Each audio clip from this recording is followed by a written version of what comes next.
ગોવામાં નાઇટ ક્લબમાં બ્લાસ્ટનો બનાવ અને તેનો લાઈવ વિડીયો સામે આવ્યો છે। નાઇટ ક્લબમાં સિલિન્ડરમાં બ્લાસ્ટ અને વિકરાળ આગ લાગી ગઈ। આ તસવીરો જુઓ। આ લાઈવ દ્રશ્યો મેં આપને બતાવ્યા જે ગોવામાં નાઇટ ક્લબમાં થયા અને અચાનક અહીંયા બ્લાસ્ટ થયો હતો અને આ વિકરાળ આગ ફેલાતા 25 લોકો આગમાં ભસ્મીભૂત થઈ ગયા। ગોવાના અરપોરા વિસ્તારનો આ ભયાનક બનાવ છે। નાઇટ ક્લબમાં સિલિન્ડર બ્લાસ્ટ થયો અને સિલિન્ડર બ્લાસ્ટ બાદ વિકરાળ આગ ફેલાઈ ગઈ અને 25 લોકોના કરુણ મૃત્યુ નિપજ્યા જ્યારે 7 લોકો ઈજાગ્રસ્ત થયા। 7 ઈજાગ્રસ્ત પૈકી એક વ્યક્તિની હાલત ગંભીર બતાવાઈ રહી છે।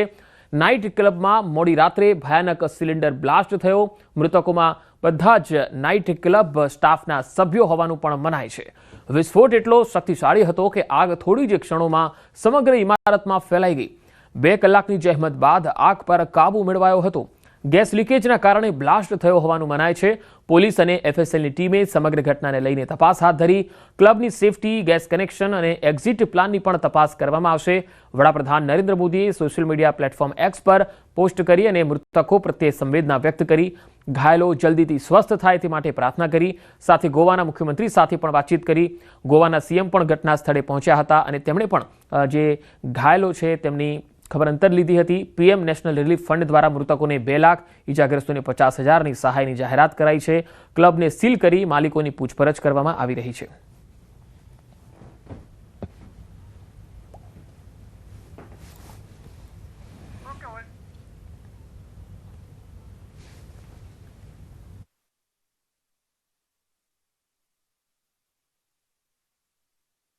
दुखद दिन है कि गोवा के टूरिज्म हिस्ट्री में पहली बार इस तरह के जो आरपोरा में लगे आग की दुर्घटना बहुत बड़ी दुर्घटना है। 25 लोगों की डेथ इसमें हो गई है। अप्रॉक्सीमेटली रात को 12 बजे ये इंसिडेंस हुआ। मैं खुद घटनास्थल पर रात को 1:30-2 बजे मैं पहुंचा। मैंने जाने के बाद मैंने वहाँ पे पूरी मेरे साथ में हमारे लोकल एमएलए माइकल लोबो वो भी थे। डीजीपी से लेके बाकी सभी पुलिस अधिकारी, फायर कलेक्टर्स, डेप्यूटी कलेक्टर्स, ये भी लोग वहाँ पे मौजूद थे। यानी with in half an hour में आग तो बुझाई, लेकिन जिस क्लब में ये आग की दुर्घटना हुई, जो लोग वहाँ पे थे, कुछ लोग बाहर आ सके लेकिन बाकी लोगों को बाहर आने के लिए नहीं। तो ગોવાનો આ બનાવ જ્યાં ઘાયલોની સંખ્યા 6 બતાવાઈ રહી છે। 25 લોકોના મૃત્યુ થયા છે અને આ દુર્ઘટનામાં મૃત્યુ પામેલા લોકોમાં 4 પ્રવાસી અને 14 ક્લબ સ્ટાફનો પણ સમાવેશ થાય છે। પોલીસે ક્લબના મેનેજરની ધરપકડ કરી હોવાની પણ વાત સામે આવી રહી છે। જે રીતે વાત અત્યારે સામે આવી રહી છે કે ઘટનાની જાણકારી મળતા જ ગોવાના મુખ્યમંત્રી પ્રમોદ સાવંત અને સ્થાનિક ધારાસભ્ય માઇકલ લોબો પણ સ્થળ પર આવી પહોંચ્યા હતા। રાત્રે જ તેમણે આખી પરિસ્થિતિની સમીક્ષા કરી હતી અને આ તસવીરો તમે જુઓ। અહીંયા નાઇટ ક્લબનો શો ચાલી રહ્યો છે અને આસપાસ લોકો પણ ગોઠવાયેલા છે। તમામ લોકો આ જોઈ રહ્યા છે અને અચાનક વિસ્ફોટની અવાજ સંભળાય છે અને સિલિન્ડર બ્લાસ્ટ થાય છે। આ તસવીરો તમે જોઈ શકો છો। આ નાઇટ ક્લબની તસવીરો છે જ્યાં ગોવાની અંદર આ નાઇટ ક્લબમાં શો ચાલતો હતો અને ત્યાં આસપાસના લોકો તમામ સંગીતમાં મસ્ત હતા અને અચાનક ત્યાં વિસ્ફોટ થાય છે અને વિસ્ફોટમાં 25 લોકો કરુણ મોતને ભેટે છે। ધીરે ધીરે આખો આ જે સ્થળ છે એ આગનો ગોળો બની જાય છે, નાસભાગ મચી જાય છે અને તમે જોઈ શકો છો કે લોકોને પછી ખ્યાલ આવી જાય છે કે આ ઘટનામાં કંઈક અહીંયા થઈ રહ્યું છે, જે મોટું થઈ રહ્યું છે અને લોકો ભાગવા લાગે છે। અફરાતફરી મચી જાય છે અને પોતાનો જીવ બચાવવા માટે લોકો ભાગવાની કોશિશ કરે છે, પરંતુ એમાં 25 લોકો જે છે એ મોતને ભેટે છે। પંજાબના લુધિયાણાના લાડોવાલ ટોલ પ્લાઝા પર ગોળીબારનો બનાવ બન્યો જ્યાં ટોલ પ્લાઝા પર અંધાધૂંધીનો માહોલ છવાઈ ગયો। કારમાં સવાર કેટલાક લોકોએ વીઆઈપી લાઇનમાંથી પસાર થવાનો આગ્રહ રાખ્યો। પોતાને એક વિભાગના ચેરમેન હોવાનો દાવો કરી આ જીદ કરી। જ્યારે ટોલ કર્મીઓએ તેમના ઓળખ કાર્ડ માંગ્યા તો તેઓ ઉશ્કેરાઈ ગયા। ટોલ કર્મચારીઓ પર ગોળીબાર કર્યો। સદનસીબે આ બનાવમાં કોઈ જાનહાનિ થઈ નહોતી। ટોલ કર્મચારીઓએ રક્ષણ માટે પોતાના દંડાનો પણ ઉપયોગ કર્યો હતો। તો લુધિયાણાના ટોલ પ્લાઝા પર મારામારી બની। આ મારામારી એટલા માટે થઈ કારણ કે એક ગાડીમાં જે ભાઈ આવી રહ્યા હતા તેઓ કહી રહ્યા હતા કે હું તો ચેરમેન છું અને વીઆઈપી એન્ટ્રીથી મને જવા દેવામાં આવે, પરંતુ ટોલના જે પ્લાઝાના કર્મચારીઓ છે તેમણે તેમનું આઈ કાર્ડ માંગ્યું, ઓળખપત્ર માંગ્યું અને એમાં જ આ લોકો ઉશ્કેરાઈ ગયા અને તેના કારણે ટોલ પ્લાઝાના જે કર્મચારીઓ છે તેમણે દંડાવાળી કરી હતી। બંને વચ્ચે થોડી વાર માટે રકઝક પણ થઈ હતી। સુરતમાં કુખ્યાત આરોપી શિવાનો આતંક સામે આવ્યો. નામચીન બુટલેગર શિવા ટકલાનો આતંક, જ્યાં 3 લોકોનું અપહરણ કરી અને તેને ઢોર માર માર્યો. માત્ર 20,000 માટે અપહરણ કર્યું. 2 હત્યાની ઘટનાને પણ અંજામ આપ્યો. મૃતકના માતાએ શિવા ગેંગની કરતૂતો જણાવી. કેપિટલ સ્ક્વેર પાસે જઈ અને બેરહેમીથી ફટકાર્યા. ઢોર મારના કારણે શોએબ અને નાઝીમનું મૃત્યુ થયું. ઇસાદ નામના યુવકને ગંભીર ઈજાઓ પહોંચી.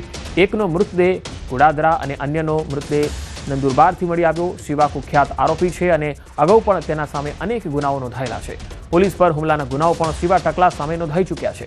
ગોડાદરા પોલીસે દર મહિને હપ્તો લેતી હોવાનો આરોપ સ્થાનિક લોકોમાં છે અને ખાસ લોકોમાં આ બાબતને લઈને રોષ પણ છે.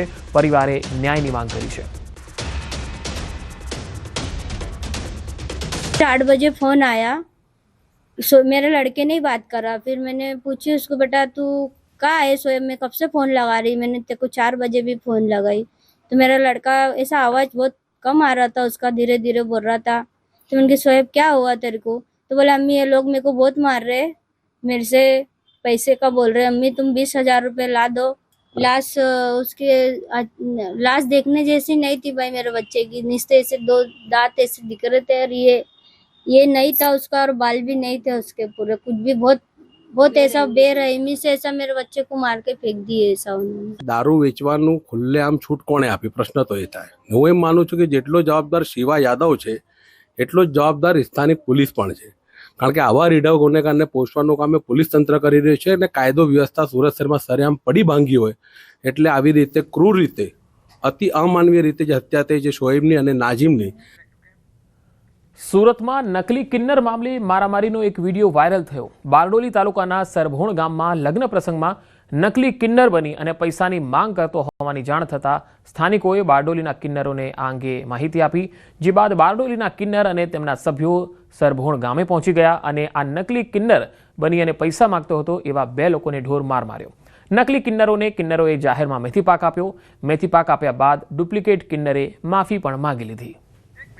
તો આ ડુપ્લિકેટ કિન્નર છે જેઓ પૈસા માટે કિન્નર બની ગયા અને લગ્ન પ્રસંગમાં પહોંચીને પૈસા માંગવા લાગ્યા. આ સ્થિતિ છે. કેવી ઘટનાઓ હવે સામે આવી રહી છે કે લોકો હવે નકલી કિન્નર બનીને અને પૈસા માંગી લે છે અને પછી અસલી કિન્નરના હાથે મેથી પાક પણ ખાઈ લે છે. લેવા તો પૈસા ગયા હતા પરંતુ માર ખાઈને પાછા આવ્યા. અને એટલું જ નહીં, આ સરા જાહેર સરઘસ નીકળ્યું એ નફામાં. સુરતમાં બાકી બિલના પૈસા માટે અપહરણ અને મારામારીનો બનાવ બન્યો. વેસુ વિસ્તારમાં 8,000 બાકી બિલને લઈ 23 વર્ષીય કાફેના યુવકનું અપહરણ અને મારપીટ કરાઈ હોવાની ફરિયાદ થઈ. મેડેનિયન કેફેમાં કામ કરતા 23 વર્ષીય યુવકે વેસુ પોલીસ સ્ટેશનમાં FIR નોંધાવી, જેમાં કેટલાક યુવકોએ તેનું અપહરણ અને હુમલાનો આરોપ લગાવ્યો. આરોપ છે કે વિવેક જૈનનું છેલ્લા 2-3 મહિનાથી કેફેનું ₹8,000નું બિલ બાકી હતું.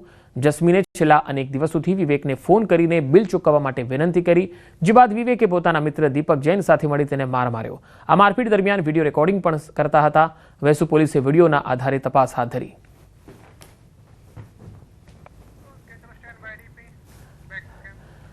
રાજકોટના ધોરાજીમાં 16 નવેમ્બરે અકસ્માતની ઘટના બની, જ્યાં